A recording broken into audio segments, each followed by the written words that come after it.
Diabetes તો હતું, સાથે સાથે મારું 25 વર્ષનું જૂનું ડાયાબિટીસ હતું.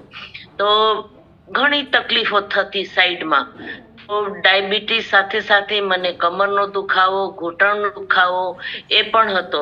પણ એ બધું આ ક્લબથી મને મળ્યું છે. અને સાથે કઈ ના કે આ ક્લબમાં જોઈન થવા બાદ આપણી એક તકલીફ તો હોય આપણે કહીએ, પણ સાઈડમાં આપણને ગિફ્ટ રૂપે મળે. તો ગિફ્ટમાં મને હેર, સ્કિન અને મારી આઈઝ એ બધામાં ઘણો ફરક નજર પડ્યો છે. તો આ ક્લબમાં એટલું સરસ મળ્યું. અને કોચેસ, એવા કોચેસ છે દીપ્તિબા, જેને આપણે માયાબેન કહીએ, હંમેશા મને સપોર્ટ કરે અને હંમેશા મને પૂછતા જ હોય. જો હું એક દિવસ ન બેસું તો કે મેમ આજે તમે કેમ નથી બેઠા, એનો બિલકુલ સવારના ફોન આવી જાય. પછી મારે બેસવું જ હોય અને હું કન્ટિન્યુ બેસવું છે, એને ખબર છે, એને ક્લબ હું સાંભળ્યું જ. તો આ ક્લબમાં આવવાથી જે મળે છે એ આપણને ડોક્ટર બી નથી અપાવી શકતો. ડોક્ટરને ત્યાં જઈએ એટલે આપણને કહેશે, દવાઈ આપે અને એના બાદ કહેશે આ ખાજો. પણ ડાયાબિટીસ વાળાને કોઈ દી ન કે તમને આ જમવાનું કે નથી જમવાનું, શું પીવાનું, કેટલું પીવાનું, પાણી, એ કશું જ ન કે. આપણે પૂછીએ તો કહેશે હા ગળ્યું ન ખાઓ, બસ. એથી વધારે કાંઈ જ ન કે.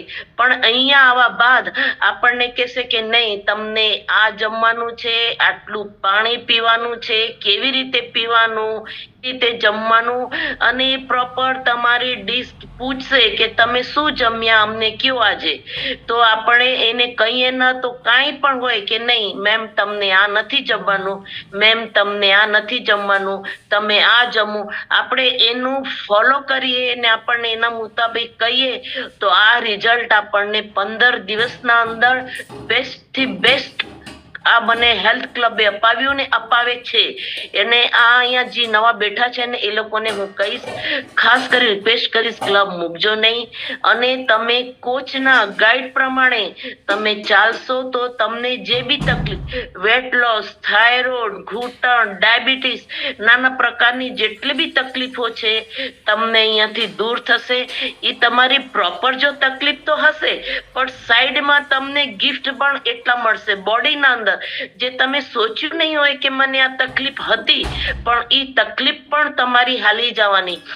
આ ઉંમરમાં મને એટલી ફૂર્તી હોય છે મારી બોડીમાં, હું બધું કરી લઉં છું, મને કોઈ હવે તકલીફ નથી થતી. ક્યારેક થાય ઉંમર હિસાબે, પણ એ પણ મારા કોચના ગાઈડના પ્રમાણે કરું તો બીજે દિવસે મને સારું રિઝલ્ટ મળે છે.